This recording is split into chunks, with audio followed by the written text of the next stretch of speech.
Good morning. I'm Joel Scanlon, Executive Vice President here at Hudson. Welcome everyone to today's event, Strategic Synergies, India-U.S. Technology Cooperation. This is the second in a series of conversations that are part of the Motwani Jadeja US-India Dialogue series here at Hudson. It's my pleasure to welcome Asha Motwani to be with us today. Since its founding in 1961, Hudson has worked at the intersection of technology, strategy, and policy. Hudson seeks to advise public policymakers and private sector leaders through extensive programs of briefings, publications, and conferences like this one. At Hudson Institute, we have long believed in the importance of fostering a stronger U.S.-India partnership.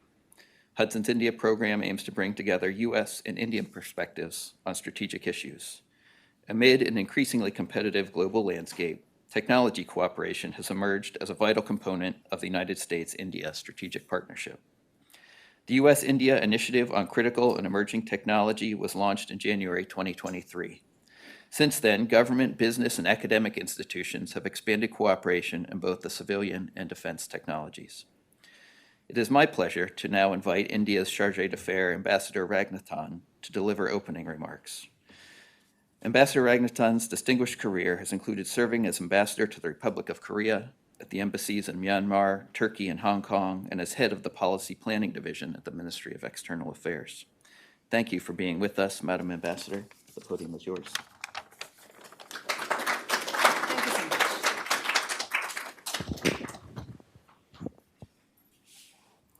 Good morning, everyone. It's really a pleasure to be with you this morning, and truly a good way of making an otherwise humdrum Monday, which is my least favorite day of the week, a little better, that I get to talk with and to interact with a group of people, many of whom are good friends and all of whom are people who have a lot of awareness of the relationship with India and what we can and should be doing in the months ahead. Thank you so much to the team at Hudson for organizing this interaction and this event on the India-US Technology Cooperation. The theme for today's interaction is, of course, India-US Tech Cooperation. But when I was speaking to Aparna on what I could focus on, she suggested that I could make this a kind of a broader conversation, which is not just restricted to the tech aspect. And that was an easy thing for me to agree to because it makes my life so much easier. So I thought that I would just talk about what I am assessing from the embassy's perspective on where we stand at on the India-US larger cooperation, the strategic cooperation, right now. I've been in DC now for about 2 years, and it has been in many ways a very remarkable time for us. Just the last year alone, if you were to look at what we have managed to witness, what we have achieved, what we have sown the seeds of, I think there is a lot for us to take stock of and a lot for us to celebrate, and also a lot for us to say that, okay, these are the things that we need to continue working on, pushing forward on in the months to come. When I first came here back in August 22, the impression that I had was that India and the US are really, it's a very, very important relationship, but it's so far away geographically that we'll probably have a few delegations here and there, a few ministers here and there. You know, the distance when I was computing, it's 12,000 kilometers, which is about 7,500 miles. And I thought, okay, maybe we'll get a minister once in 2 months, 3 months, whatever. When I came, in the first year itself, we had, you name the minister, you name the leader, we had that person going back and forth. In the past 2 years, Prime Minister Modi and President Joe Biden have had 8 interactions. Prime Minister's landmark state visit in June last year, President Biden's visit in September for the G20 were, of course, the most prominent of those, but they have had 6 other interactions. We have had 20 visits to India by US cabinet and senior officials, and almost the same number of Indian officials and ministers who have visited the US, all for substantive bilateral interactions. We have had any number of business delegations. In fact, just a couple of weeks ago, we had a delegation of the top Indian pharma CEOs who came for conversations with their US counterparts. All of this activity and all of this conversation is has resulted in a lot for us to be able to show for the relationship between India and the US. Indian investments in the US, right now we have over 200 companies who have invested about $40 billion in the US across the 50 states, with about 500,000 jobs having been created. Similarly, US investments in India, about $63 billion. All the major US companies have a presence, have some sort of operations in India, whether it is Apple, whether it is Google, Microsoft, Intel, and so on. Also companies dealing with the critical and emerging technologies, which takes us to the theme of today's conversation, which is India-US tech cooperation. Within the framework of iCET, which we have been introduced to this morning, we have managed in the roughly 15 months since iCET was launched in January last year, we have seen tangible progress having been made in semiconductors, in telecommunications, in artificial intelligence. And I would say even more importantly that we are turning to each other to seek solutions for some of the issues and some of the challenges that we have identified as being meaningful and necessary for us as nations to grapple with in the months to come. Technology, in fact, also underpins a lot of our cooperation in other key areas. If we take defense as an example, we have truly moved from a buyer-seller relationship to a relationship which is based on co-development and co-production. The most high-profile development was, of course, in June last year when the GE-HAL deal was announced. That was for the GE414 engines to be made in India. That is, of course, still work in progress. There are many more T's that need to be crossed and I's that need to be dotted by the two companies before they're able to bring it to actual fruition. But at least the governmental clearances and the governmental nods have been received. Similarly, the MQ-9B, that's, I think, another transformative development which we are looking forward to materializing in the coming weeks and months. At a more broad-based level, if you just look at the kind of exercises that our respective armed forces are part of, the shift that has taken place to bring some of the smaller companies into the action in terms of what we can do with each other. The Indus X is one new forum which has been created, which I think is when we reflect 10 years down the line, we will find that a lot more has been brought to the table because of all these new conversations that are taking place. Moving on to another very exciting area, and that is space. Apart from a project which has been about 10 years in the making, which is the NISAR project, which is coming up now for launch in a few months' time, we are also working together in very concrete terms on the human spaceflight mission. We are looking at what we can do within the framework of Artemis now that India took the decision again during Prime Minister's visit to become part of the Artemis Accords. These are all areas of exploration at the moment, but I'm very confident that this will lead to something tangible and concrete in the coming months. Education and skilling partnership, this is an area of utmost importance for us, given the kind of how should I say, the kind of awareness that our societies have, that education really holds the key for socioeconomic development of a nation, and the awareness that we also have that India, with its wealth of human resource, has the capacity to be able to meet the needs of both the economies and the global economy. And what can we do in the space of education and skilling to make this human resource meaningful for the challenges that we are meeting?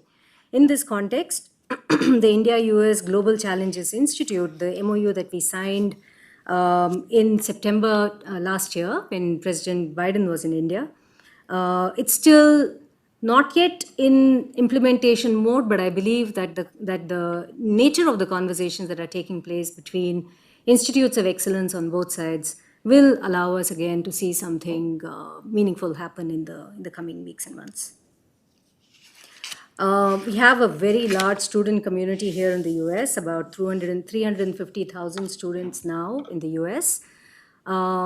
Many of them in the STEM disciplines, and we believe that these people, these young people, because of the manner in which they are part now of the US educational ecosystem, will be able to serve as a very vibrant connection between the two countries and enable us to understand each other so much better than we currently do. Couple other areas where I believe that our cooperation has been meaningful and has yielded tangible outcomes.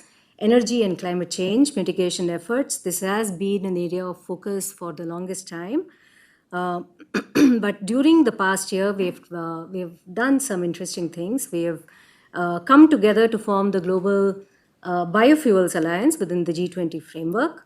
We are working on the US-India Strategic Clean Energy Partnership. This is an old partnership, but I think that it has received a far more practical orientation over the past couple of years than it has ever in the past. Climate action and finance mobilization dialogue, and of course what we are doing within the framework of the International Solar Alliance. With the kind of shared focus that we have in this space, we do believe that we will finally be able to move away from the erstwhile focus, which has been more on saying we need to do something, we need to do something, we need to do something, to a stage where we have concrete ideas on the table, and we also have the capacity to put money where our mouth is. And we have, for example, created the $1 billion Green Climate Fund, which is jointly anchored by the two, by DFC on the US side and NIIF on the Indian side. And this will be a means for us to be able to bring more funds onto the table. So all of that is an indication of the range of conversations that we are having across the specifically the tech spectrum. And this is not surprising considering the kind of wealth of strength which the US has in core research and innovation, in making the overlap between research and industrial activity meaningful. India has a vast pool of young talent, an increasingly entrepreneurial mindset, and a focus on technological advancement, all within a framework of that emphasizes common rules, in a framework that emphasizes the need for us to flourish together, and to ensure that a robust base is created that allows talent to flourish. We see the scope for us to use the digital revolution in India to meet shared challenges, to find ways for us to deal with the situations, the geopolitical situations that we are all faced with, and ways in which we would be able to enhance our not only our technological but also our human resource cooperation to address those challenges. So in short, I would say that given India's focus and strategic objectives, given the US's focus and strategic objectives, the shared value systems that the two nations have, we are natural partners. There is so much that we can offer to each other. There is so much that we can expect from each other, that a strong India-US relationship makes not only our two countries stronger, but it also makes the world stronger. Examples of this we have seen in very vivid and tangible terms during COVID, when we, I think, appreciated for the first time just how important it is for us to be able to secure our supply chains, not only in areas like defense and what are conventionally the national security priorities, but also in areas which are softer, like health, where it is by working together that we were able to come out of the situation that we were faced with at that time, and to also help countries around the world in meeting those challenges. Again, it is because of the shared recognition that we have so much to offer to each other that we have been able to work together impactfully within the Indo-Pacific framework and also within other smaller groupings that we have created that we are part of. Quad is one of them, I2U2 is another. And I think these are all forums that exist because they make sense to us and because we are able to figure out how we are able to leverage our respective strengths and reorient our policies to be able to meet our shared challenges. Just want to sum all that up by saying that when I look back and I reflect on what I have appreciated and what I have learned over my 2 years over here, it is that the India-US partnership has really come into its own. It has matured. We are now in a position of being able to turn to each other when we face difficulties, when we face challenges for which we need to find solutions. It has become very natural for us to look to each other and to say that, hey, this is an issue, and how are you reading this situation that is evolving? Would you like to work with us? Would you like to work with some of our like-minded partners and so on? There is a phrase that has been used a lot, both by Indian leaders as well as by American leaders, and that is that the India-US relationship is really the most consequential partnership in the world today. And I would say that this is a message that has gone down in the bureaucracies on both sides, which is, as anyone who represents vibrant democracies would understand, that getting the bureaucracy on board is so critical for carrying forward, translating a vision and making sure that that vision becomes reality and does not just lose its way just because of sheer inertia. But when you now talk to anyone, whether it is on the US side or on the Indian side, you will find that the responsiveness, the receptivity, the willingness to make the changes, both the mindset changes as well as the policy changes, is very much there. Of course, having said that, there are occasions when we have encountered a few, shall I say, minor bumps along the road, but those have been possible for us to address, and we've been able to talk with each other, to help each other understand where we are coming from, and to really demonstrate that even while there are, it's not a thornless path, but these are paths that we are ready to walk together.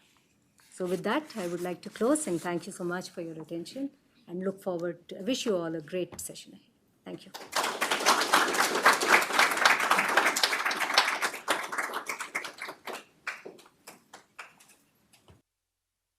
And thank you. Welcome to all of you to the panel on strategic synergies, India-US tech cooperation. To discuss an issue that is in the news, we are fortunate to have with us today stellar panel of experts. All of them are well known. I'm not going to read out their bios. I'll just introduce sort of few words to introduce them. Lisa Curtis, to my immediate left, is Senior Fellow and Director, Indo-Pacific Security Program. Rudra Chaudhuri is Director, Carnegie, India. Konark Bhandari is Fellow at Carnegie, India.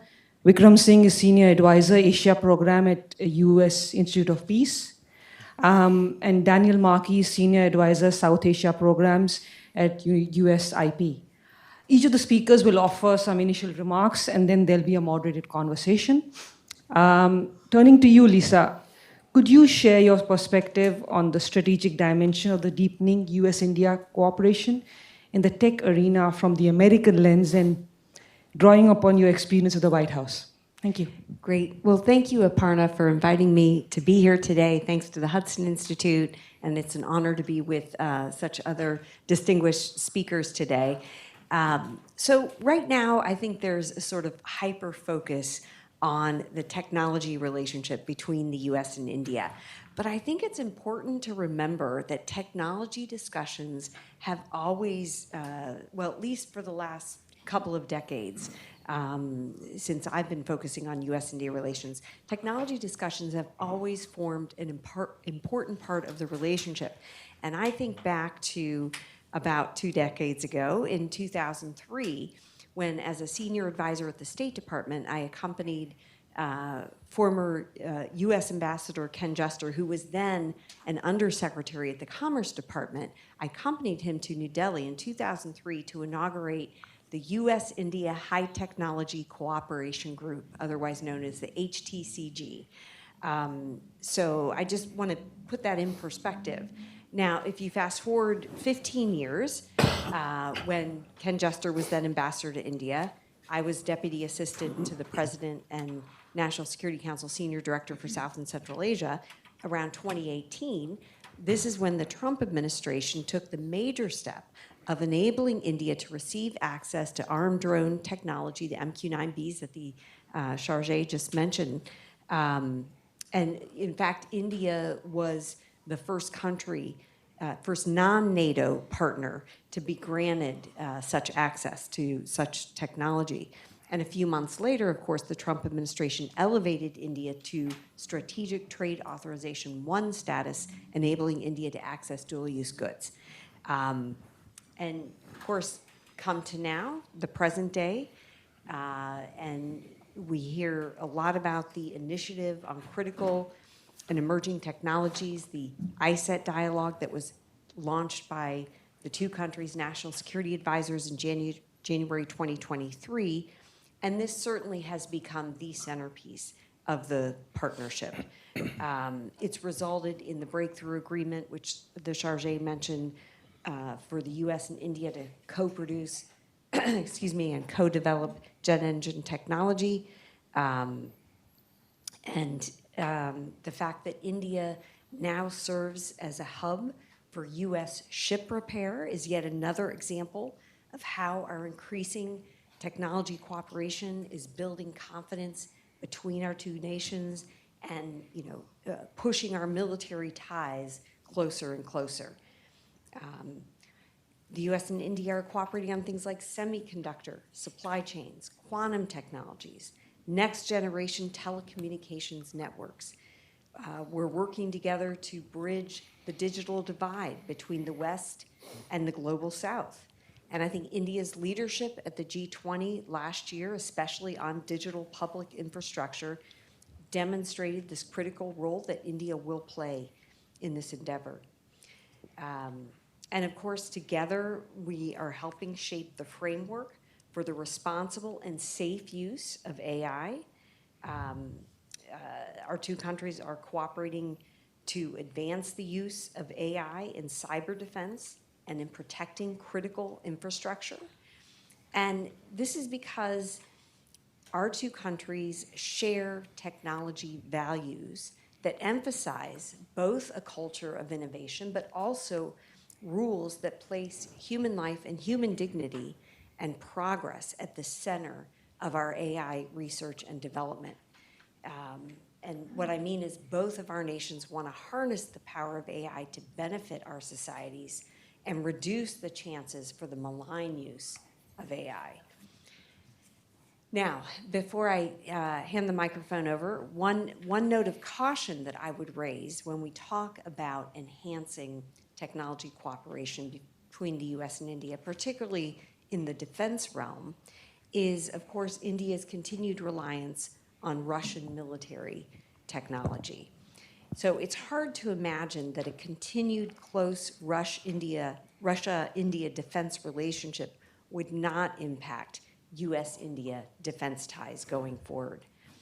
I think India is confident that it can segment its relations with Russia and the United States, and that it could put up firewalls that would safeguard US technology.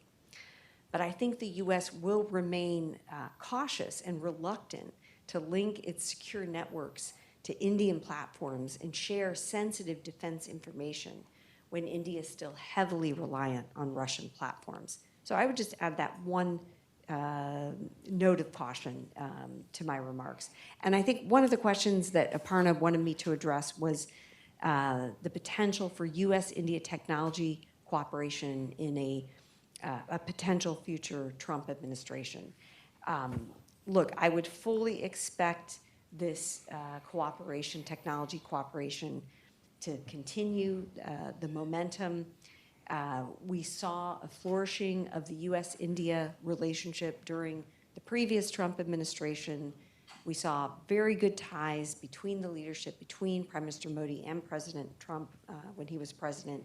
So I would fully expect that these two leaders would pick up the relationship where it left off were we to see a second Trump administration. So let me just leave it there, and thank you very much. Thanks, Lisa. Rudy, could I ask you to offer your perspective from the Indian side and inform the audience on why access to high tech is so important for India at a strategic level? No, thanks, Aparna, and it's great to be here with friends and colleagues alike. Look, I think there are two sets of interrelated imperatives, right? One is what you might call internal to India. One is what you call geopolitical, right? And I will get back on the Russia question as well. On the internal side, look, I think there's a verve in India today, which is moving the country in every which direction to access high tech, co-produce, and co-develop in India. So there's a very clear understanding, both in the private sector as well as in government, to move the country to a very different profile in terms of manufacturing. Now here there is a need for India as well. This has to do with our own economic independence, right? Which in itself creates certain kinds of dependencies, right? And relationships. Now in the last 10 years, the government has done quite a bit internally to deregulate, to allow for this space of strategic technology in general to thrive. So take one example, space. We deregulated space a couple of years ago. Till then, it was completely state-run.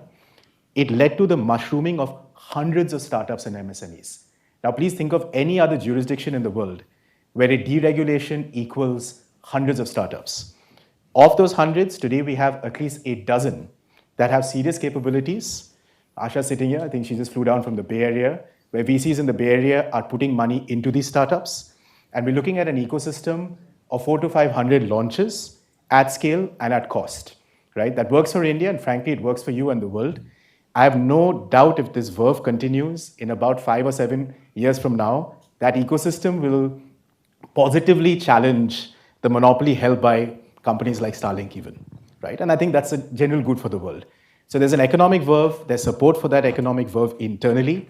And today, frankly, you have the kind of capabilities where the startups, MSMEs, and large companies are knocking on your doors for access to greater technologies. You didn't necessarily have that capability 10 years ago. And that's important to keep in mind, which also means then you have to deal with tricky issues like export controls, which Konark's the real expert on. So that's the first set of imperatives, kind of like what you may call internal. On the second, it's geopolitical, right? And I think here there are 5 vectors I'll go through very quickly. One is just the US-India relationship, right? I think there's a very clear understanding that this is the most consequential relationship for India across the board. Whether you're in Bengaluru, whether you're in Hyderabad, or whether you're in Delhi, there's a very clear understanding. There's a market here, there's capital here, there's technology here. And now there's a kind of a mirror image in India, right? So the key is how do you put the 2 and 2 together, yeah? In India, the challenges around deregulation. In the US, the challenges around export controls. And those are things that are being worked out by iCET and other structures. So there is something imperative in the US-India relationship itself. But the second and third, fourth, and fifth are geopolitical, right? US's own changing relationship with China, there's a structural shift. India's own problems with China. Tightening Sino-Russian ties, which is a real challenge for us in India. And frankly, the war in Europe, which has an effect on us given our military dependency on Russia. Take this full stack together, right? And you've got a set of opportunities and challenges, right? The opportunity in many ways is iCET, right? And it's worth keeping in mind that iCET was nothing more than 4 lines in a joint statement in the summer of 2022 on the back of a Quad summit in Tokyo. That's it, right? Accelerate 2 years to where we are exactly right now. You've got about billions of dollars of economic activity and transaction between the two sides. In some cases, it's about the United States selling drones to India, the largest deal so far. In some cases, it's about technology transfer and engines. In some cases, it's about setting up a semiconductor ATP or an assembly and packaging unit in India, right? In other cases, it's about exploring newer areas like in AI, quantum, biotech, etc. But it's just worth keeping in mind all this verve activity in 2 years. Last point I'll just make is that iCET or deeper technology ties within or outside of iCET, it works for both India and the US. Think of any other jurisdiction where you can produce technology at cost and scale. You can't do it anywhere else. Where there's a jurisdiction where you have some degree of trust, reliability, essentially a trusted supply chain, right? And in a jurisdiction where half of what you produce will be absorbed by the market economy at force. You can't find that in any other part of Asia even, right? So Vietnam, and I'm not being competitive here, but there are lots of parts of Asia that provide very good real estate for manufacturing. Where do you do this at scale? Where do you do it at cost? And where do you do it where you have the economy of scale to actually absorb at least half of what you produce? There are challenges to iCET, and perhaps you could get into those in Q&A. Konark, Rudy mentioned a bit about the space semiconductors, so did Lisa, but that is your forte. And so, why do you think space and semiconductors are so big in iCET? I mean, why are the two countries focusing so much on this? Right. Thank you. So to begin with space, so actually India and US have a pretty storied history of cooperating in the space sector. The first ever space rocket launched from India was a Apache rocket, launched like 7 decades ago. So we have a long history of cooperation. As the ambassador mentioned, we have the NISA radar project as well, and recently we signed up to the Artemis Accords. So there has been strong G2G cooperation. Now the reason why this has been put under the iCET umbrella has been for the reason which Rudy has also spoken about, which is basically that the government has realized that we need to have more space-based assets out there. The war in Ukraine plus the Galwan Valley clash with the Chinese has shown that there was a glaring lack and there was a big deficiency when it came to space-based assets. So ISRO is an agency which does both the conceiving of the missions, the launch of the missions, and the R&D as well. It can't do everything alone. So now it's basically trying to farm out these responsibilities to the private sector in India as well. For that, it has taken out certain reforms. It's deregulated the entire sector, which has led to capabilities in a host of verticals from orbital debris removal to rockets to space situational awareness as well. So Indian companies are now finally finding their feet in this specific area. I think it works well for the US because you sort of want to have a partner who can co-develop at cost and at scale, like Rudy mentioned. That's something which I think India can add value. Space is a sector where we traditionally have had a very strong, capabilities as well. So I would say space, for that reason, is certainly something which stands out for, it's a low-hanging fruit for cooperation for both India and the US. On semiconductors, India we have never really had a strong domestic manufacturing ecosystem. We have had a strong chip design capability for sure, but that has normally served as a back office for most of the MNC firms in India. We haven't really had any local, strong, domestic, homegrown chip design firm. Until recently, I think we're now having 10 to 9 startups in MSME, Substan Promise, but nothing at the scale of an NVIDIA or like a Qualcomm. So the way forward there is that there are alignment of priorities as well. The Biden administration and the CHIPS program office has sort of come out very clearly and said that we need to focus on the advanced and leading edge nodes, right? On the part of India, there's been a clear acknowledgement that we will not be going for those advanced leading edge nodes anytime soon.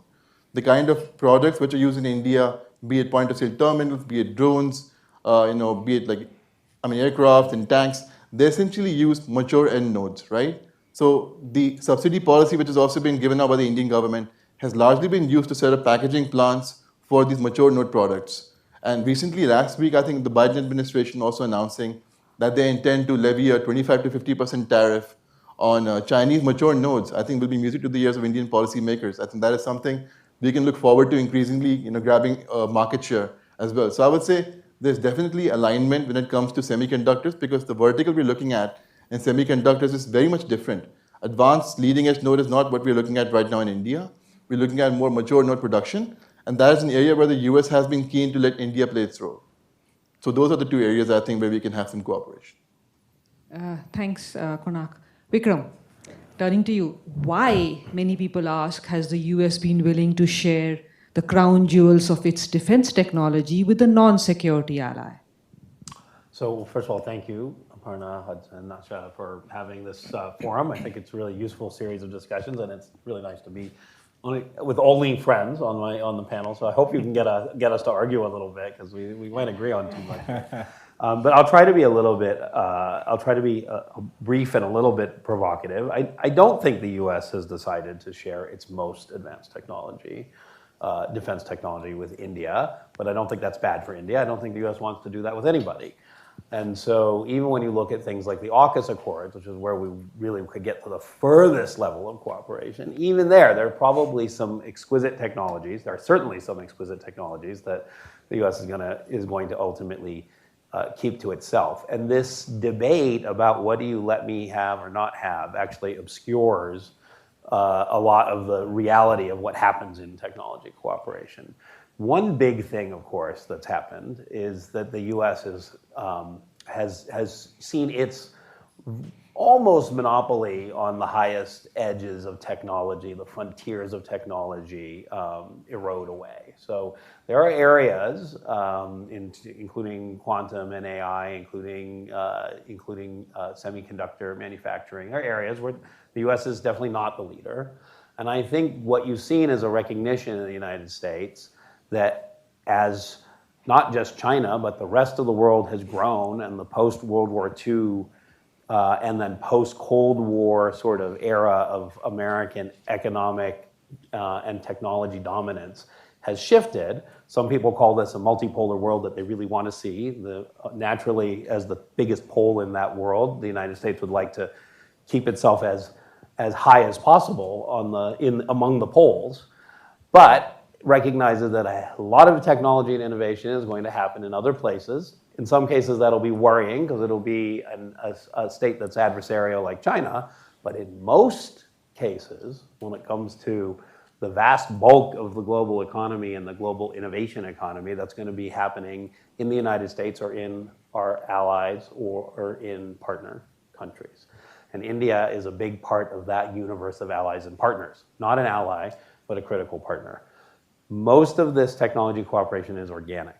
The United States and India have very deep ties at an official level, and that relationship has been really getting sort of better and better, certainly over the last, since the low point of the post-Indian nuclear test in the late 90s, but from the end of the Clinton administration on, you've seen this sort of steady climb that Lisa and I can certainly catalog in exhaustive detail on the U.S. side across all of those administrations. So that's been happening, but the basis of the technology cooperation has essentially been that America built its engineering economy and built Silicon Valley on a lot of Indian talent. And it's no coincidence that the biggest technology companies in the United States are headed by immigrants from India. It's not a surprise. I grew up in Menlo Park, California, and my street had exactly one Indian family on it. That's me. That same street is now, I think, 70% Indian families, right? So we have seen a blending of our talent, and that fed back into India's Silicon Valley, mostly Bangalore, and Chennai and Hyderabad, but increasingly all over the country. This synergy is kind of an unstoppable flywheel. And what governments have been doing in both cases is saying we should get on that flywheel and we should make sure that we're taking advantage where we can and be careful to protect our equities where we must. And so, sure, the United States won't share everything, and sure, the Indians will not, because they can't and because they also probably don't necessarily want to, won't shed all dependency on Russian technologies. What you got to was a point where both sides said it's in our interest to figure out how we're going to cooperate, even with the limitations we might be under. India, 98+% of any licensing requests go through for India. It does as well or better than any other partner. That's not a big. It's not a massive barrier. It's a complicating factor. It increases cost. But just as often as it might be the government's not wanting to share something, it could be the companies themselves not wanting to share something. So every time a company enters into any kind of strategic partnership, it has to decide, what does this mean for our IP? What does this mean for down the line? I mean, if we decide we're going to produce with a partner, at some point that partner is producing and selling that product. What's the impact on our business over time? Will we have moved on and be ready to have that go off and be something that's produced in Israel or Turkey or wherever it might be? And so I think the economic decisions made by businesses, along with the bureaucratic decisions together, form the opportunity space and the sets of obstacles. So Chargé mentioned the GE engine deal and mentioned that the government piece is taken care of. Okay, well, we don't have dates. We don't know what's happening. Why? Because corporate entities now have to figure out how they're going to do this. The same thing goes with the General Atomics drone deal. There's pricing. It's been approved. It's been notified on the US side. But the Indian MOD and the company have to negotiate the final terms and make that deal really happen. What used to happen was there was just sort of a gap and there was no way to talk about these issues. Today, if there's a deal that's possible and there's companies on both sides or the governments want it or it's just an idea, there are people in government on both sides that are there to like say, we want to hear your ideas, we want to help, there's a problem, we want to help fix it. That's really different. Now, that's the biggest change I've seen, and iCET is a big part of it because both systems now know that from the National Security Advisor down, there's a strategic direction to, hey, make things work, make things happen. And I think that's the biggest difference, more than the willingness of either party to do or not do certain things. Thanks, Vikram. Last but not least, Dan. I'd like you to be the most provocative person on this panel. Because right now, everybody's been really nice, and I need Dan to say something which will get everybody, turning to Dan. So Dan, Sure. floor is yours. Aparna, thank you. And thanks again to Hudson. It's great to be on this panel. It was great to be able to follow the ambassador's remarks. And as you've already heard, there are a lot of really, really good big picture reasons to be very excited and enthusiastic about the US-India relationship and about tech partnership in particular. I think both sides, we are in a moment where both sides appreciate the centrality of this technology competition and our success in it for our broader success as nations, as societies. We recognize that data and the capacity to make sense of it and harness it to other ends for practical purposes of a variety of the types we've already heard is essential for us to compete. It's at the heart of our national power. And there's no question from a US perspective that India brings scale, a labor pool, and all kinds of other opportunities.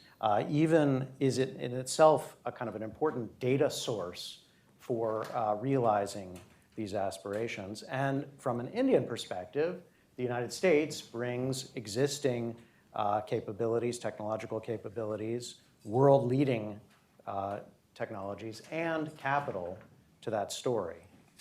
So we've talked about sort of this excitement side. What are the questions, or what are the, Aparna's asking me to be more provocative, and when we have faced, Ambassador mentioned some frustrations, some setbacks along the way. This hasn't been, as she said, a path without thorns. It has been.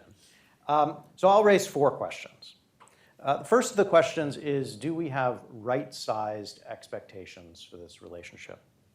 What are the limits, the practical limits, to our technological cooperation between India and the United States? Are we thinking realistically about scale, about speed, about the sophistication levels of the kinds of technologies that we want to cooperate in? Or are we kind of aiming for the fences and tilting at windmills, maybe talking about the kinds of high-end technological projects that just really aren't realistic at the moment? How can we make sure that we're thinking realistically? To what extent will this partnership actually achieve the US purpose, or partially achieve it, of de-risking, or what we sometimes call decoupling from China? To what extent can India fill in those gaps, and to what extent do we really need to be looking elsewhere as well? This is not an on or off, this is not an either or, but this is a to what extent kind of question. And to what extent can the United States solve some of India's problems in terms of that are being addressed by a Make in India agenda, India's really important desire for growth and development? Where does the United States actually play a role there, and where not?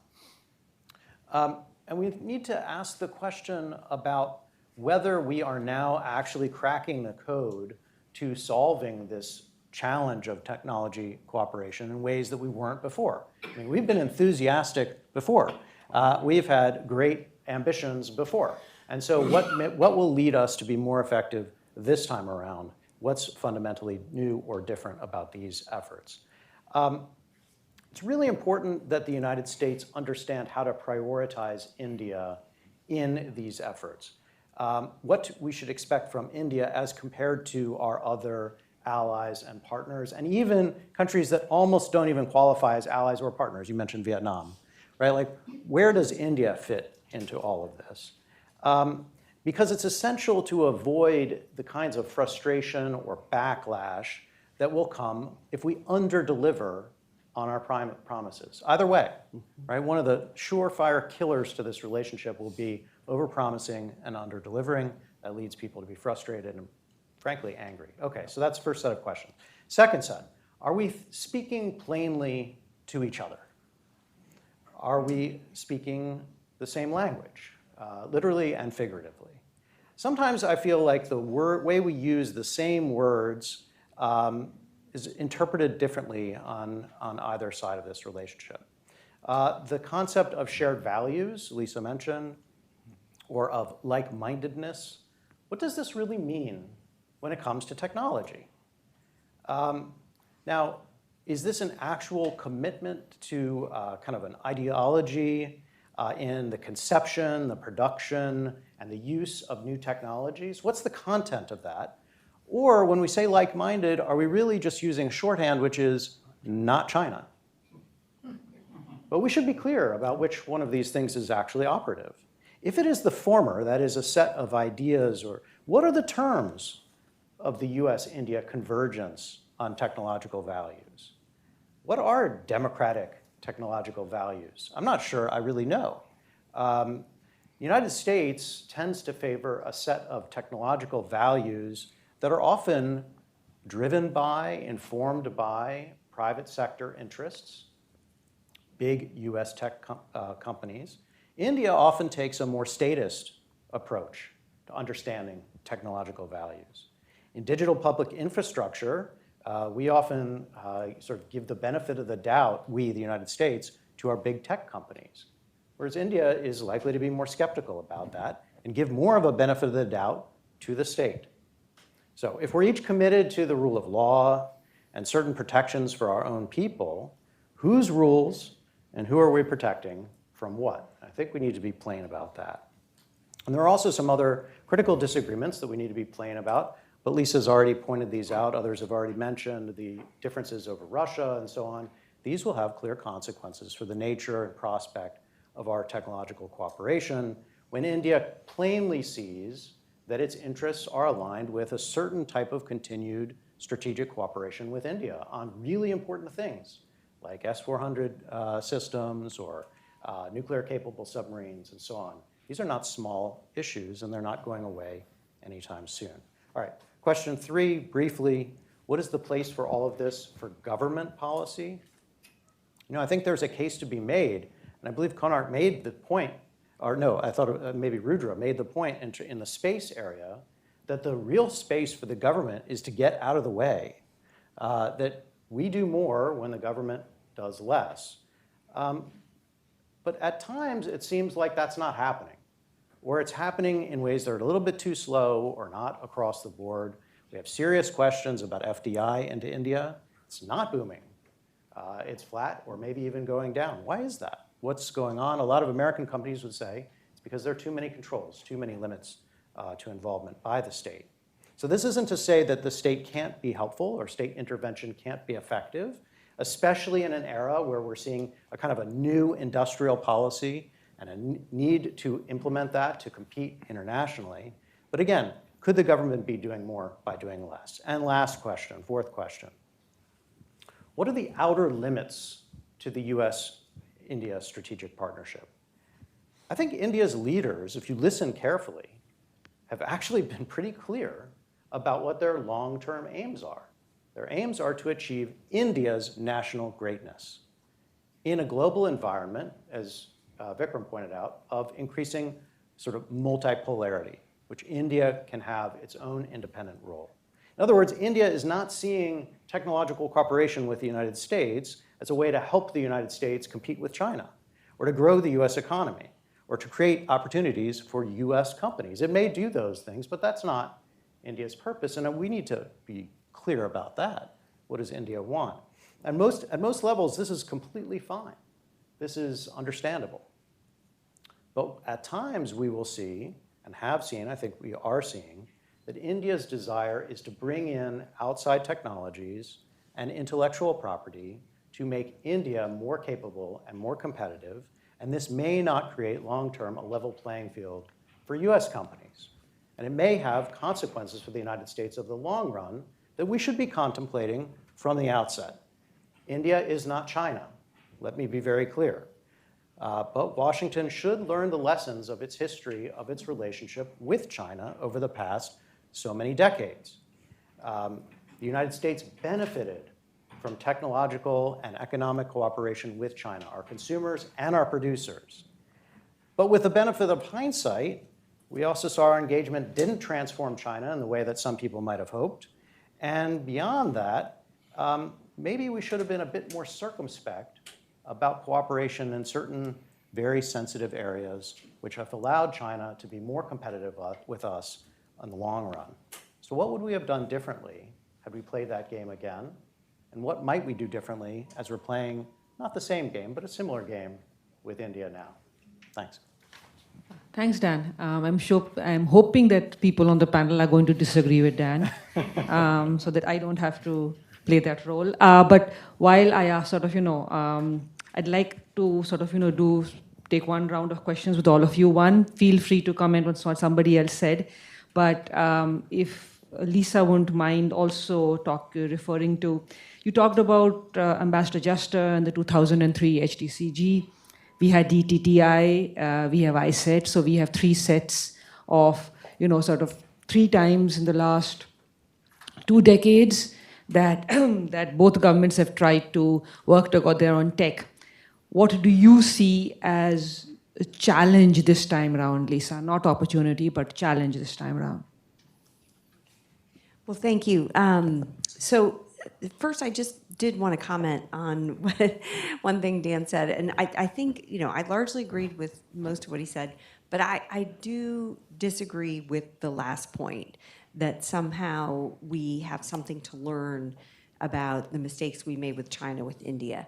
I don't see that. I see that the imperative to cooperate with India on technology has only grown. We talked about 2003 HTCG, which was about looking for possibilities and exploring opportunities.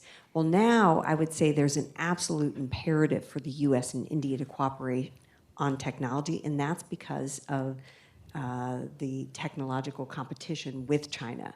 So I would actually turn what Dan said on his head, that we're in a much different situation, and there's an imperative to cooperate with India and try to break down some of those barriers, because we have to deal with the mistakes that we have made with China and the fact that now China's racing ahead in the technology competition and has different end goals than both the US and India. And then we come back to the values that US and India share in terms of wanting a rules-based order, wanting to make sure that countries are uplifting their populations and focusing on human progress, human development, in addition to unlocking innovation for technology development. So you asked about the challenges that we face now as compared to maybe in 2003 or 10 years ago, et cetera. Well, some of them are the same, and those would be, the bureaucratic differences between our 2 governments, and some of the sort of tried and true challenges that we find in dealing with India, on having more protections in its economy and having maybe a slightly different viewpoint on issues like data data protection, some of those issues. So I think, some of the issues are the same, some of the challenges are the same that we've been facing for a long time.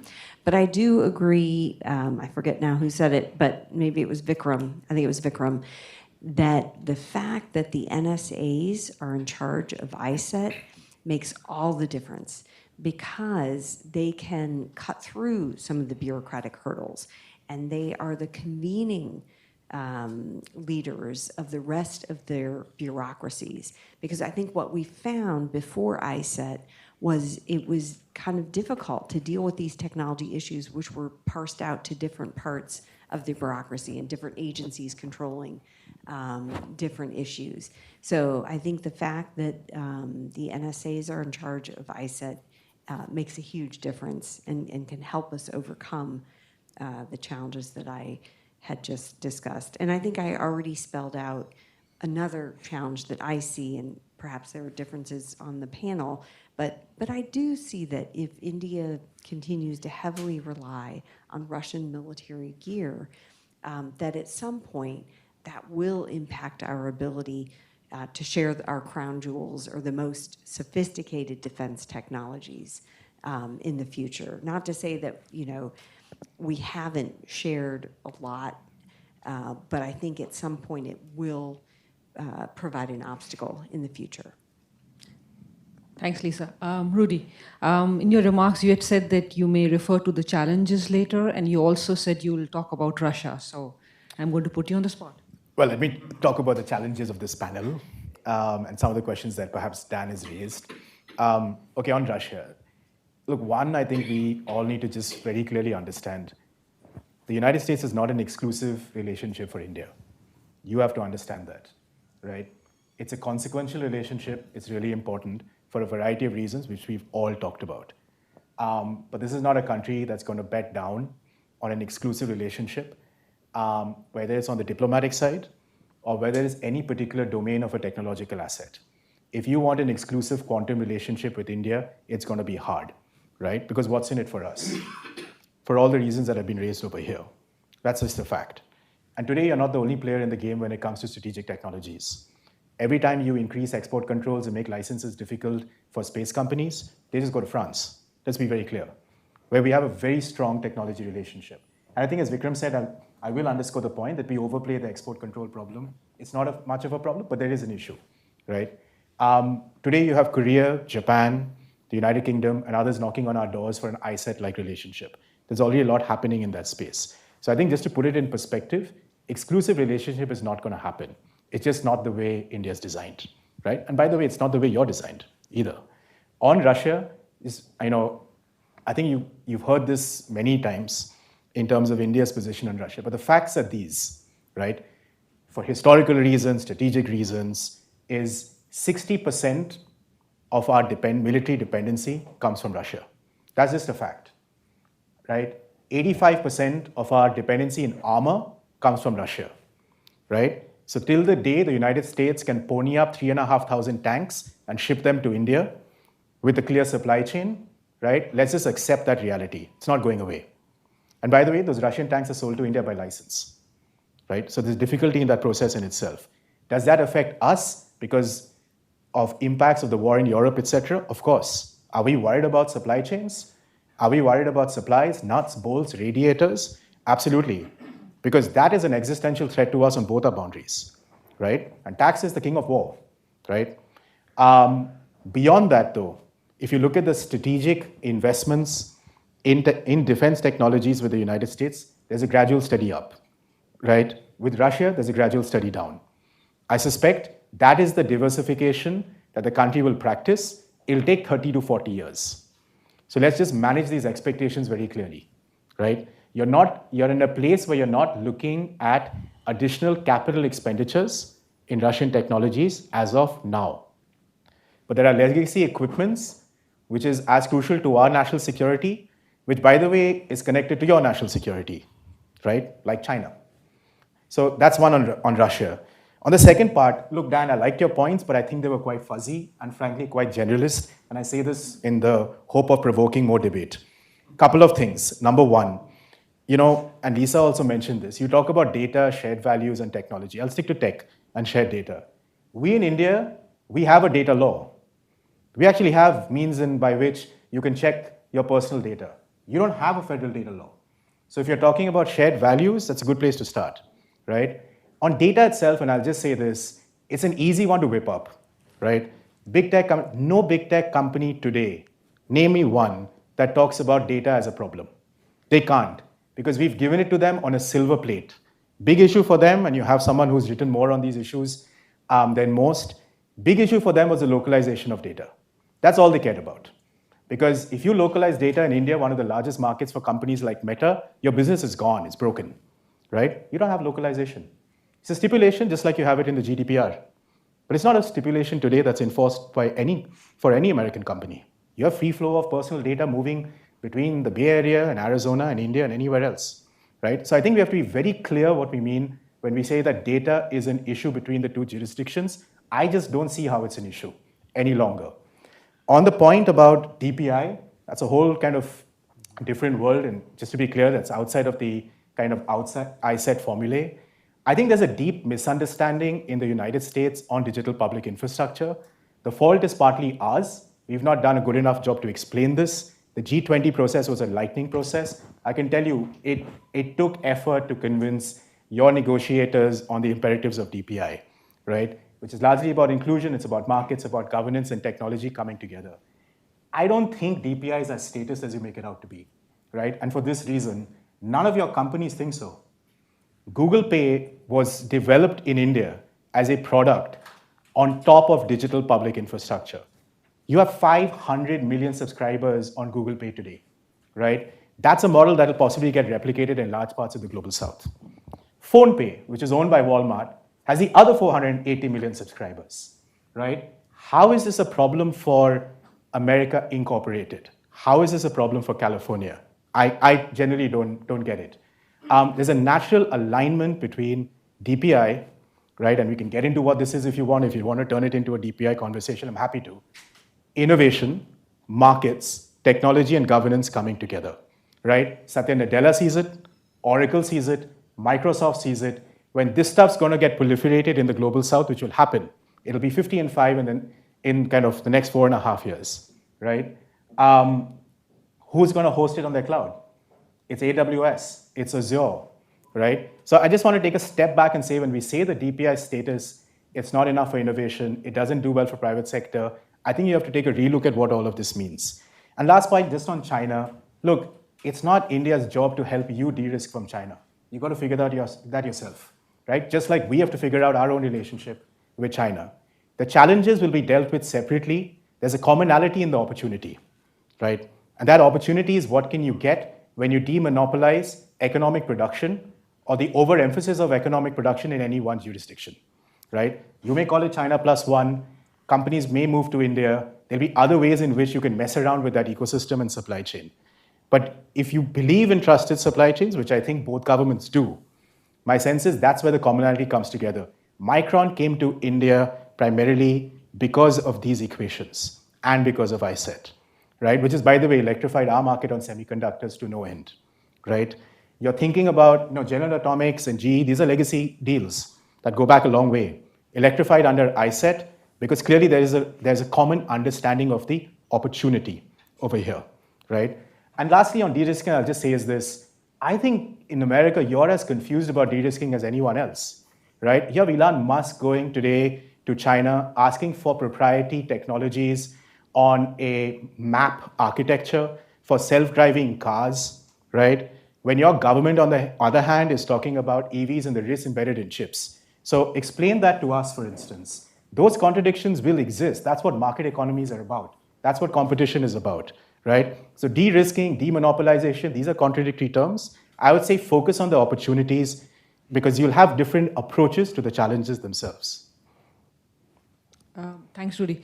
Konark, I wanted to ask you, February of this year, you wrote an article, Rudy's mentioned it, Dan mentioned it, Vikram, the export control, and you argued for a new multilateral export control regime. Right. So as to find common ground between India and the US. Could you talk a little bit about that? Sure. So that was more on the nature of, that was more a US-centric article about what would need to be done going forward if you're sort of going to tell allies like Netherlands and Korea not to sell certain items to countries like China. The role of India in the article was not really fleshed out, but the idea was that maybe we ought to go back to a time where we sort of don't tell allies what to do, but we have a multilateral agreement where before we go and come up with national guidelines, we sort of take a call beforehand, check in with the allies and tell them, hey, listen, we're probably going to be imposing restrictions on selling lithography machines to, say, the Chinese or the Russians. So the article was more about being on the same page before you come out with individual guidelines. That was the gist of the article. But I'm happy to speak on separately how export controls can be tackled from the Indian point of view as well. So, there was this big thing 2 years back that export controls are sort of the big thing blocking tech transfer to India. We have seen now in the last couple of years that that's not necessarily the case all the time. There are cases when, for instance, the approval rate of transfers by the Department of Commerce to India is around 98%. So it's not a case that this is being held up by the Americans. But at the same time, there seems to be a lack of awareness on the Indian side of which regulations to sort of apply for when you're sort of seeking like an import license. So for that, we have this new strategic trade dialogue which has been launched between both the Commerce Ministry and the MEA in India. That has been launched last year. I think it's shown some progress. We've held a few workshops in India itself regarding export control demystification and the roadmap for Indian companies to look forward to when they want to sort of apply for imports. I'd also say that there's this thing called the VEU, the Validated End User Mechanism, right? Which is basically, I think, companies which already have a license to export it to other countries. The license list for VEU in China is about 9 companies. It's like, the big semiconductor companies and the big defense companies. For India, it's just GE.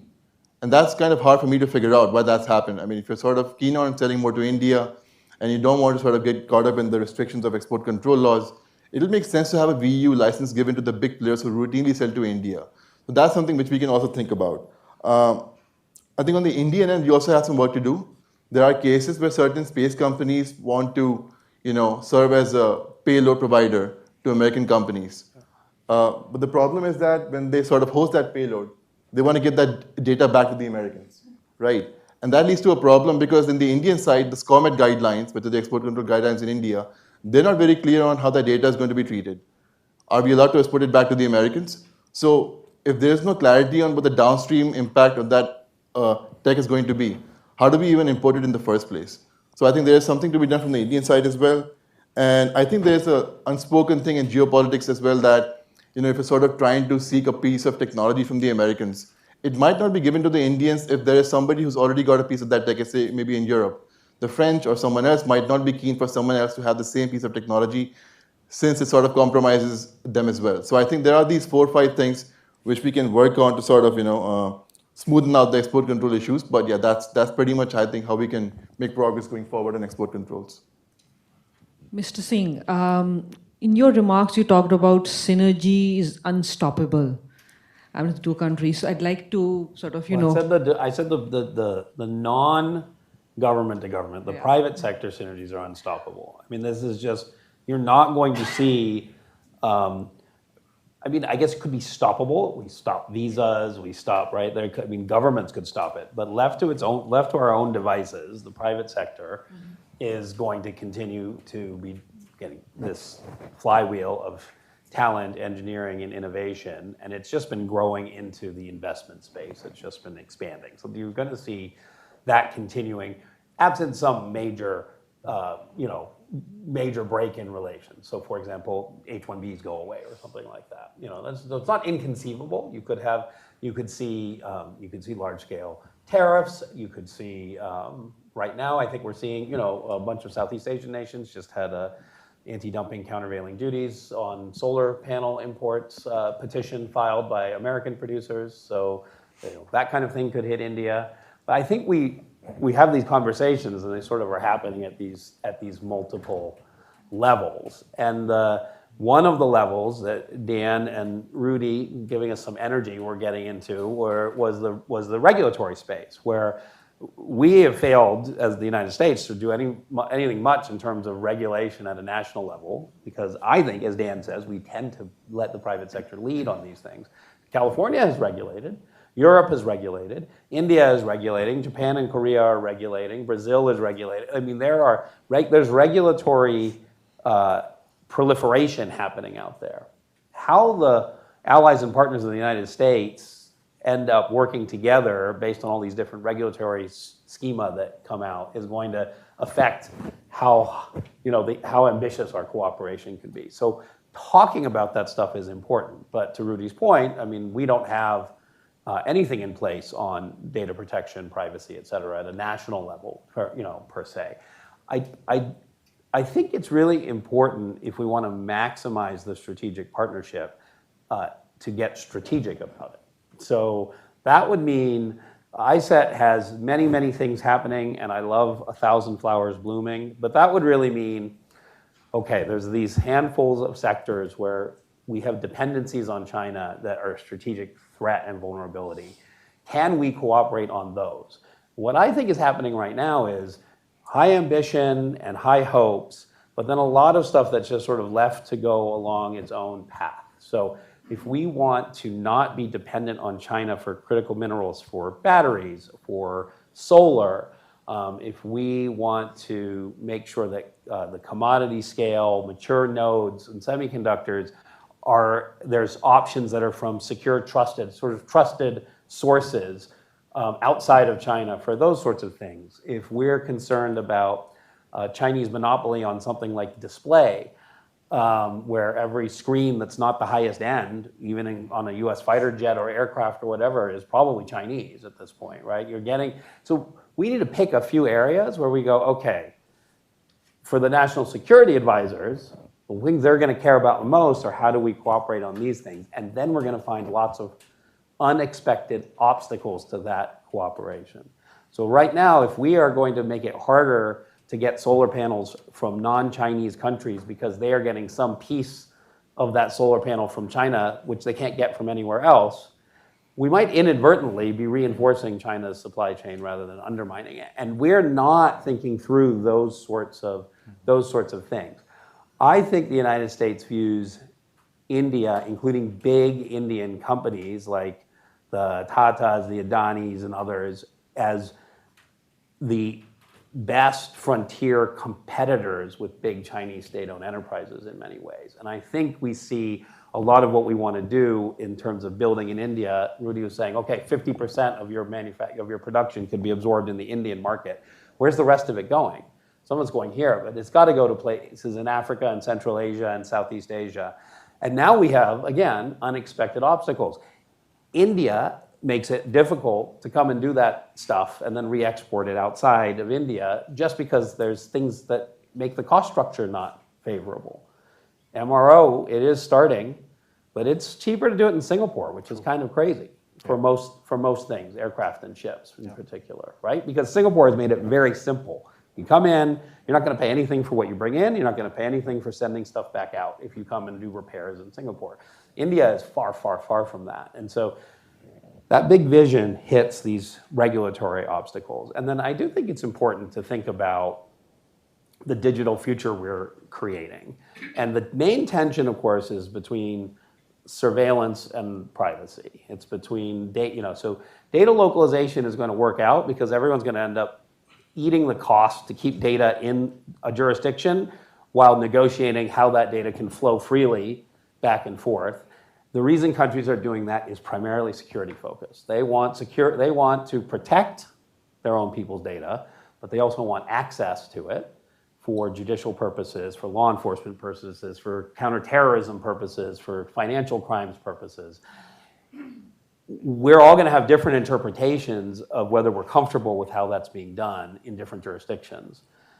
I think we're at a maturity level where we can have pretty honest conversations about that. I also think we're going to not agree at the end of the day that we're comfortable with each other's systems. But I don't think that is going to be something that makes it impossible to work together. I just think that's going to be reality. We don't like Europe's system, right?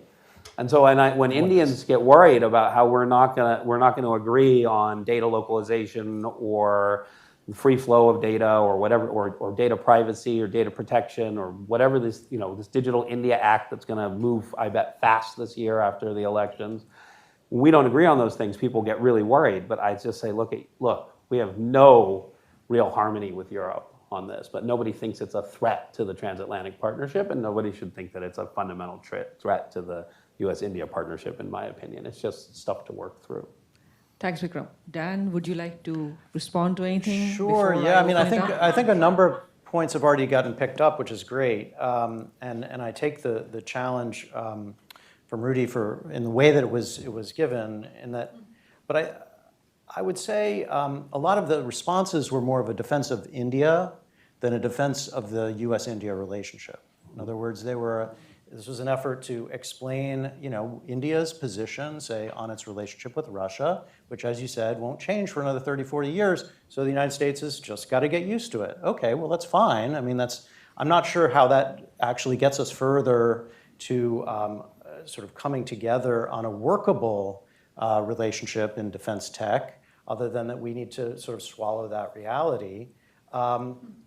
And it's a reality that isn't all just about tanks or legacy technologies or things that are gradually going away. It's also a reality that relates to new technology. I mentioned S-400. I mentioned nuclear-capable submarines. I mean, these are really important spaces that India is committed still to this relationship with Russia, and that's, again, understandable, but challenging. Similarly, you said it's not India's problem to de-risk or help the United States de-risk its economy from China. Precisely right. It's not. And I don't think it's really India's intention. I don't think it's India's ambition or interest. But Americans need to also recognize that. It's not what India is interested in doing. And therefore, we shouldn't assume a certain kind of convergence of ambition on that point. India is doing what it's doing for its national purposes, which again is totally fine as long as we understand that that's the reality. That's my point. And that we're not kind of rosy-eyed in mischaracterizing what is a national ambition on India's part. You're also right that, and I think Vikram made this point quite well, but the United States is a bit confused about its rules on things like data protection. That's right, we are confused. We are in a national debate, I think, to some extent over this.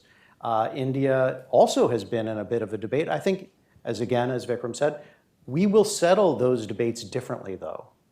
And we won't end up in the same spot, just like, you're right, we won't be in the same spot necessarily with the Europeans.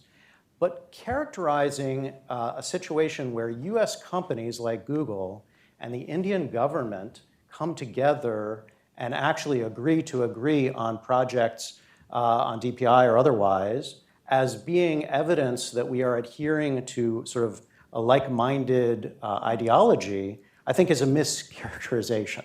I mean, right, but you're saying basically they are aligned. Yes, they're aligned, but that's not necessarily evidence that we, the United States, are, say, protecting the individual rights and privacy in particular, of our people in precisely the way that many would be comfortable with. Okay, so that, I think that's a bit of going too far. Bottom line, I would just conclude by saying, I think it's important for the United States to take India's ambitions very seriously and to recognize where India would like to take this relationship and to factor that in at every step along the way. To sort of soft sell that or to anticipate that, the more we work together, the more they'll understand us and the more that they'll basically come to see everything the way we do. I think, and I'm not suggesting that my co-panelists are saying that, but I'm saying I think that's a broader concern of mine. The more disappointed I think both sides will be, and that's something to avoid. I would just two-finger on that. I think that I've seen a lot more Sturm and Drang in the public discourse and a lot less in the at least official bilateral relations. I think the governments are exceedingly pragmatic about one another. Mm-hmm. They get that the ambitions of the two countries are congruent in many ways, are largely strategically aligned because of things like China's chosen direction. I think they understand in Washington that if China were to suddenly say, like, you know what, India, we're actually going to go back to the table and let's forget this, and we would like to go back to having an economic relationship and line of actual control. We're not going to, we're going to stop being such bullies up there.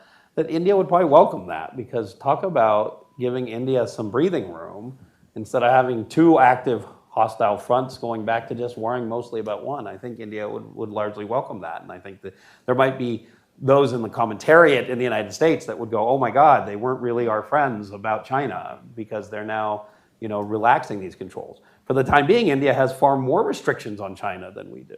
TikTok is banned in India. China can't invest in Indian infrastructure. India has gone from being, welcoming of Chinese telecoms technology to saying you got to rip it all out, and that's still progressing, but it's farther than the United States or our allies have gone in many cases. But I think to Dan's point, we have to be realistic about one another, and the mutual benefit far outweighs the risk, even if you're very conservative in your approach to your risk mapping. But we are certainly not, we are not allies in a traditional sense. That said, let's remember, I think many times you'd rather have a partner of India than the ally in Paris, and from the US standpoint. So really depends on your perspective. We need to be realistic about the French. We are not as well. talking about realistic US, about the France. French. We are not talking about France. Rudy, you have 30 seconds. I To just want to go make to the one audience. point. I think on Dan's point, look, my general sense is the practitioner community is way ahead on these realities than clearly the policy community. I'll just say that outright, right? So discussions and the questions that you're prompting over here are those which are being worked out and have been worked out primarily today because of the structure called iCET, right? They're very real. They have a clear understanding. The point that you're making is that India doesn't expect, I think, from the outside, as I see it, for you to just swallow the fact that we have a relationship with Russia. Everyone gets that.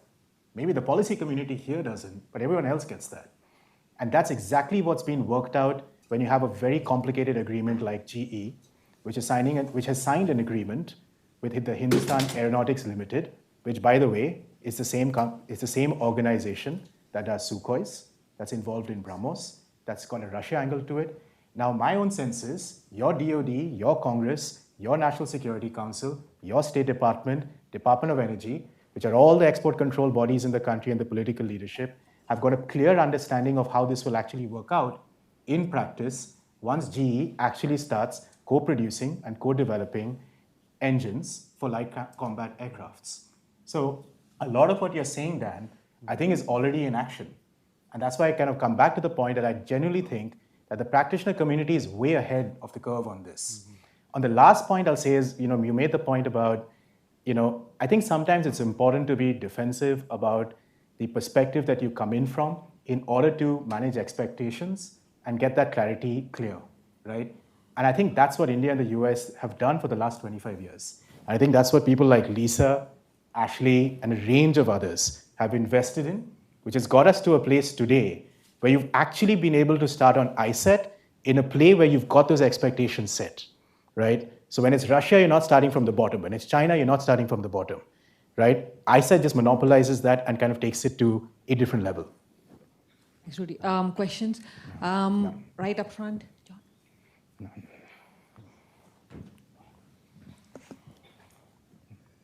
Thank you.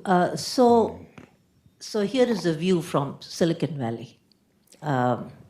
While the Indian government, the US government are still figuring out, are talking about things and, seeing regulation, deregulation, China, while these two parental figures are sweating about all this, we in the Silicon Valley, we've got married to India. It's done. We're talking about this flywheel, Vikram. It's very true. We strongly believe that we are, and in fact, we are pulling all stops right now in making sure that we work with the Indian government. We lobby the Indian government as Americans to make sure that we decouple very fast from Russia. We see Russian partnership with military equipment as junk. We really need to get out of this relationship, number one.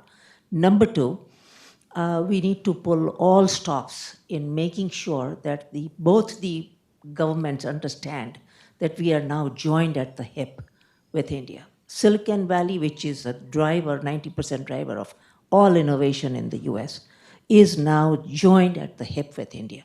whether the governments are on top of things or not. I mean, look at AI. Right now, India, every startup that I know in India right now is heavily into ChatGPT, Gemini, partnered with Google, partnered with OpenAI. There is, the synergies are so enormous, and the working between these two nations.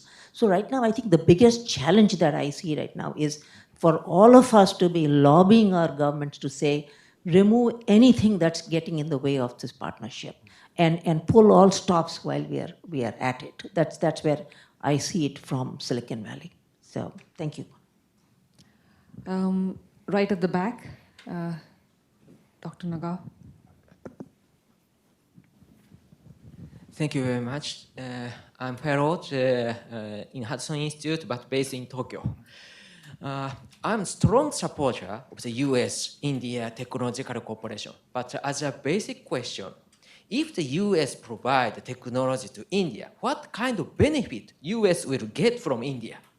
And that each speaker want or try to reply. I know that, but at the same time, I haven't identified. So that's why, could you give me some fixed examples in the past? Because example will be the one of the pattern we can repeat. So that is my question. Thank you very much. Yeah, I'll give a couple examples. I think one gets back to alternative supply chains and alternative technological hubs. The U.S. would like to see India develop in that way, so that you have alternatives, you have options to China, and then also for India to be able to have the capabilities to stand up to China, frankly. I think having increased capabilities, technological capabilities, particularly in the defense realm, will certainly help India to be able to fend off Chinese advances at the border, to match Chinese capabilities, naval capabilities, so that India can remain the dominant power in the Indian Ocean region, for example. So I think there's a lot that the U.S. actually achieves on the strategic perspective by having closer technology cooperation with India and sharing more and more of the sophisticated defense technologies with India.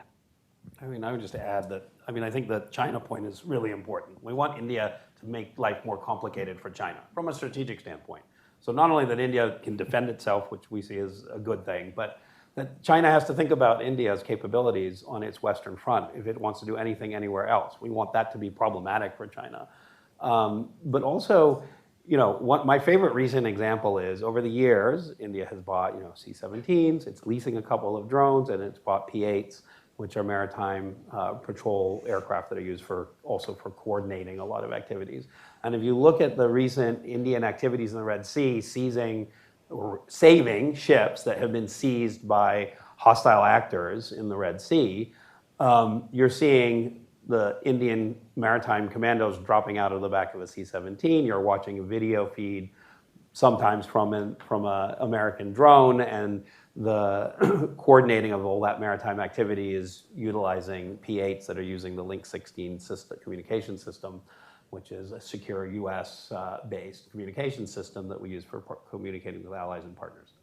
There, that's the example. We didn't know that's where it would go because we don't know how India is going to use capabilities. But I liked, as an American defense official, and I wrote about this, but I liked seeing US capabilities being used by India to pursue a mission in support of global norms, the rule-based order, and preserving the security of shipping through the Red Sea and into the Indian Ocean. Yeah, if I could, I just, maybe it's already been said, but it deserves highlighting again, given the nature of your question. The United States' economy has benefited from Indians for decades, and from the commercial interaction with Indian companies back in India for decades, and that continues to be the case. So we, America, benefit from jobs, from technologies, from capabilities that we would never have had if not for the nature of that relationship. So Maybe it's so obvious that it's just right out there. You don't even say it because it's right there, but it's essential and deserves attention. So that part, yeah, shouldn't be underestimated.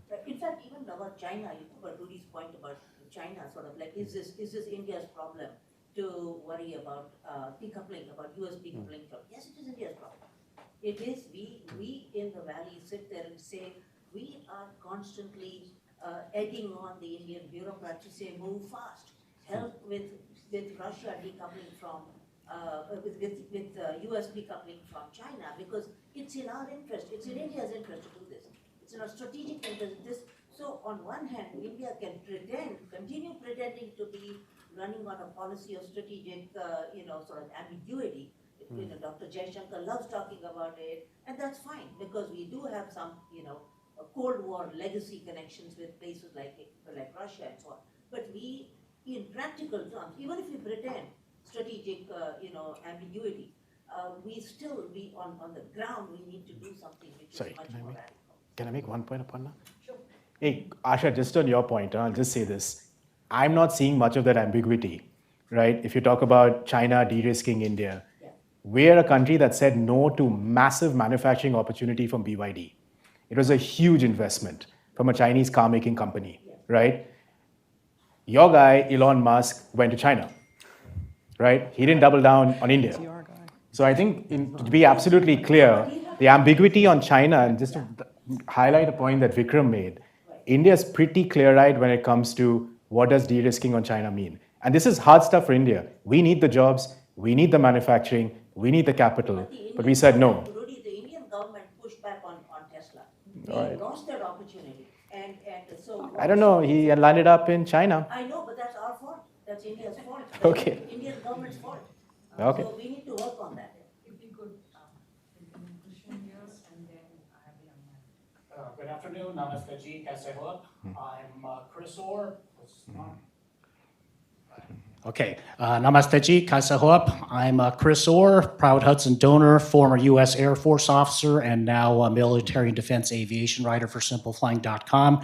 Having thus self-identified, probably no surprise I'm going to ask an aviation-related question.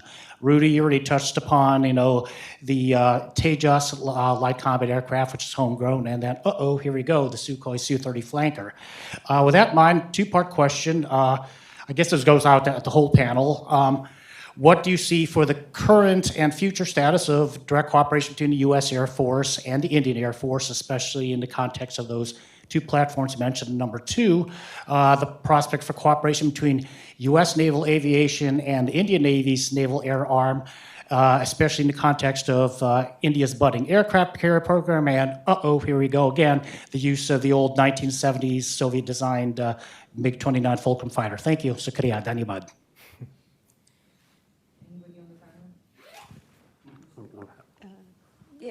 On the U.S. naval cooperation, I think you kind of already hinted at that in your question. That I think that is where the concern is in terms of India's continued reliance on Russia, and where it could, as I said in my opening remarks, impact U.S. ability to have those sensitive communication interlinks with India in the future. But in terms of the Air Force cooperation, the U.S. missed out on providing India's fighter airjet needs. There was a stiff competition for that, but that's, we let that go. Bygones be bygones. But in terms of that kind of cooperation, I think you're going to see it in the exercises that we do. India exercises more with the United States than any other country when it comes to military exercises by a large margin. And these are growing increasingly sophisticated. We even had one in 2022, which was very close to the line of actual control. Chinese did not like that very much, but it sent a signal about the growing closeness between, all of our military sectors. So, I would say that, that when it comes to Air Force cooperation, I think you're going to see that increase more and more in terms of how we exercise together? No, I mean, I think both services exercise together tremendously well. The United States would obviously welcome being the provider of a future Indian Air Force capability. That seems like it's not that likely, and I think it's unclear whether India will do a big buy or will try to go indigenous. I think that's. I think after decades working on that issue, I think there's a likelihood that India tries to go domestic, and then it has hopefully, probably very likely U.S. engines on that platform. I doubt. I think Boeing would still welcome a naval, being the naval fighter. India would rather have a transitional period and then go to an indigenous naval fighter. I think these are all things that are it's sort of same as it ever was. Like there's pieces the Indians will procure. There's things that could be co-developed. From an American standpoint, I mean, probably strategically speaking, if they have a French fighter and not a Russian fighter, we will feel better about that. But it has not prevented us from working together, the fact that they are flying Russian fighters. That's not, and I think you just need to think of the lesson of Eastern Europe and our, NATO expansion. We brought into NATO many nations that were exclusively equipped with Soviet-era material and are still using that material now. And we are depending on a lot of it even to hold off Russia in Ukraine. So I think we overstate the risk from these diverse sources of platforms as well.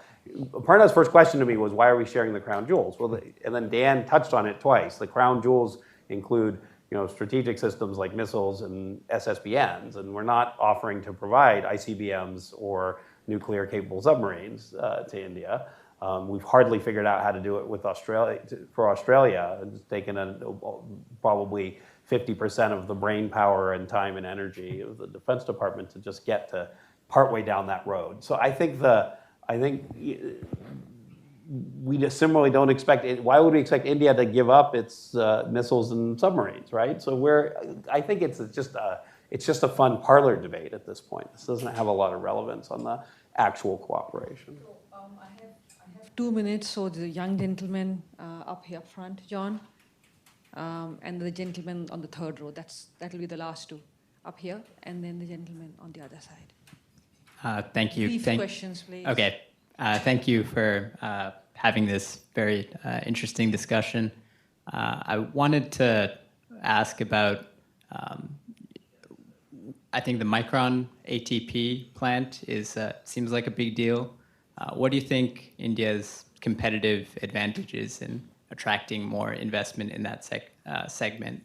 Do you think where do you see the opportunity there? And could you pass the mic to the gentleman on the third? Yeah. So we have talked about basically partnership and sustainability of the partnership and its possible acceleration.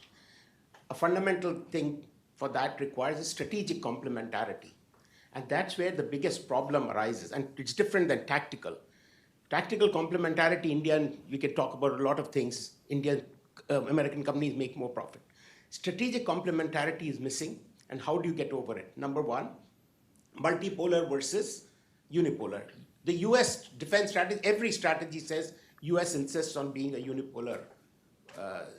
That's the preferred geopolitical order. India is very clear that we cannot have anything but a multipolar.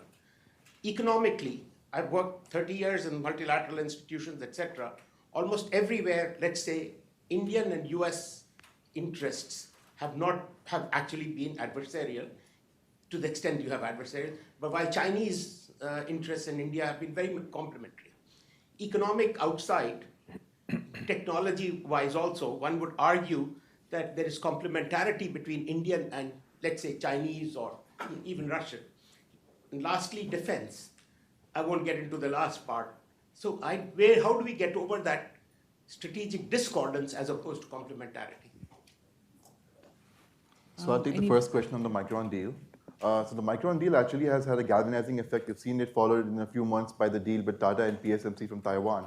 That's the first benefit, is sort of like people to believe that there's indeed space to invest in India in this particular field. Secondly, I would say that the idea is not to look necessarily at any particular part of the value chain. It's also to look at the larger trends as well. So there was a report in the iCET which came out from the ITIF think tank a few months back, and that sort of tackled the different parts of the value chain and the lay of the land in India as well. What it did not go into was the trends, and I think it's better to focus on trends like sustainability. For example, a lot of the mobile manufacturing companies, the consumer electronic companies have this mandate to go net zero by 2030. So 85% of their effluents basically are all because of semiconductors. So whichever country can sort of get the head start over here and sort of making plants, be it packaging or like fabrication foundries, will essentially pollute less, make a clean green transition, will sort of have the lead in that front. Lastly, I'll just go into the fact that this has also had an effect on the Indian bureaucracy as well. So the Micron deal actually was negotiated in record time of 5 months. There was something called an advanced pricing agreement called an APA, which is basically a pre-ascertainment of your tax liabilities. This is something which takes time, like even 5-6 years in many like developed nations as well. Whereas in the case of India, this actually was negotiated with the Ministry of Electronics and IT within a span of 5 months, and I think that's something to be commended upon. So I would say Indian bureaucracy has sort of seen a change of heart when it comes to dealing with foreign investors. The fact that other investors like Tatas and PSMCs have seen value in investing in India, and the fact that this shows that India can indeed sort of be a hub for packaging, which, by the way, would be probably the next big area in semiconductors. Lithography has reached its limit in terms of shrinking the chip size, right? So now the biggest performance mileage is going to be squeezed out of the packaging part. You're not going to see so much of value being given out by the shrinking of the chip size anymore. You will essentially have to stack 2D and 3D chips on top of each other. And if India can sort of get a lead in that particular sector, then there's a lot of promise over there. So I'll just go down the panel and ask everybody to make their final comments. Lisa, Rudy, Vikram, and Dan. Yeah, I guess I would come back to the last question, and it's less a case of unipolar versus multipolar order. It's really, do you want to see a global order that is free and open and respects sovereignty of nations, or do you want to see what Russia and China are trying to do, which is trying to diminish U.S.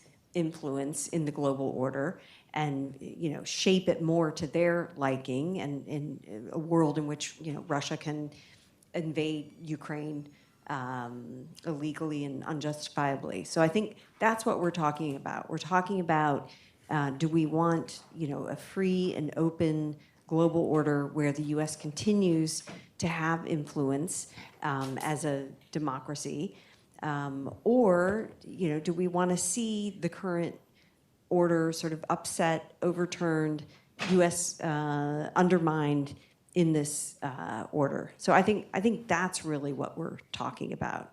And Rudy himself said that India is concerned about Russia and China's enhanced relationship or partnership. So is the United States. It's extremely concerned.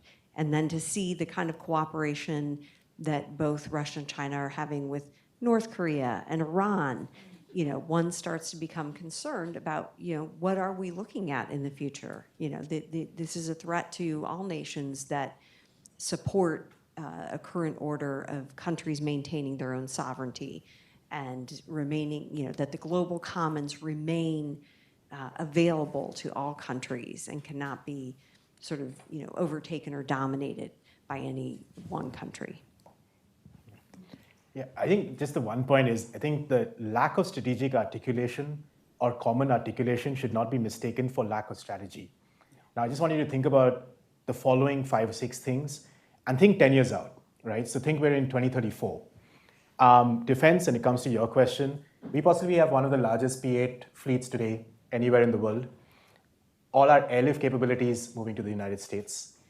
In the potential future, you'll have an aircraft carrier that will either be British, French, or American, or a combination of 3 in all probability. You're looking at a semiconductor ecosystem by 2034 that will hopefully be a hub for super ATPs, right, which we think is the future of semiconductors, right? A number of those facilities will be American, some will be Japanese, some will be Korean, right? You already have a rich marriage between Silicon Valley and India. I think that could actually be more strategic, frankly. A lot of it is behind walled gardens, but it's important, right? Now think about all these interactions, right? 10 years from now. AI, quantum, defense, semiconductor, engine co-production, and you're co-producing to also export, right? Maybe missile production, and so on and so forth. My own sense is that it's in fact, ironically, the lack of common strategic articulation which makes it a bit easier for practitioners to be able to actually do the strategic things that we're seeing in progress. We have some challenges. We have export control issues. There may be some questions around how you see an imperative, how I see an imperative, so on and so forth. General drift is commonality, right?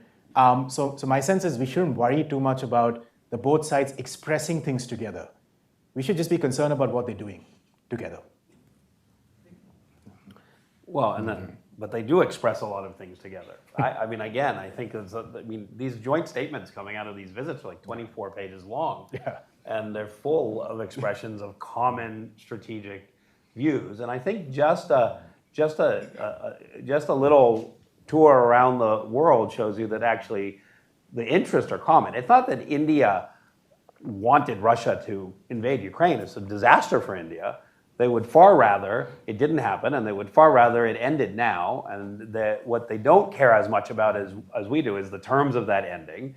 They just would like it to end, but it's not something that they were seeking. And they don't want Iran to have a nuclear weapon, and they don't like that the junta took over in Myanmar, and they didn't want the Taliban to take over in Afghanistan, and they don't want China to bully its way to solving territorial disputes in the South China Sea or to invade Taiwan, and they don't. So overall, we have actually extraordinary amounts of strategic alignment, but we have different geopolitical realities, right? So what we are willing to do as the wealthiest and most powerful country in the world in the United States is different from what India is willing to do sitting in its neighborhood where it's got an immediate worry about China and Pakistan and stability in the ocean region, where it would like very much to be able to focus its efforts and to be helpful as it can, but not put its neck out in a way that would be cause self-harm, essentially. So I don't think it's a strategic misalignment. And technology is where a lot of the cooperation is active and very fruitful, and that's why you see this energy behind the technology piece. And to multipolar versus unipolar, I mean, it would be very strange for a unipolar power to want to lose its unipolar status, and it would be very strange for everybody else to want it to keep it, right? So I just think that's natural. Yeah, let me just pick up. I think we wouldn't be having this conversation here today if there weren't a remarkable and kind of exciting set of convergences of interests between the United States and India. So that's the starting point for the conversation. But where I also think it's important for us to be thinking out ahead, and in some ways thinking out ahead of the practitioners who may be acting in the moment, who are busily pushing us forward, which is what they are supposed to do. But we also have an obligation to be thinking about what the sort of the ends are in mind. And that doesn't mean stopping or curtailing, but thinking as much as we are able, sort of wisely, about what certain constraints ought to be, and maybe identifying the pitfalls or potholes that are in the way. And I think there are some, and I think they're very real. And so it's also our obligation not to kind of sugarcoat them or look the other direction. There is a strategic ambition on India's part for being a civilizational power in the world, for being a great nation on the world stage.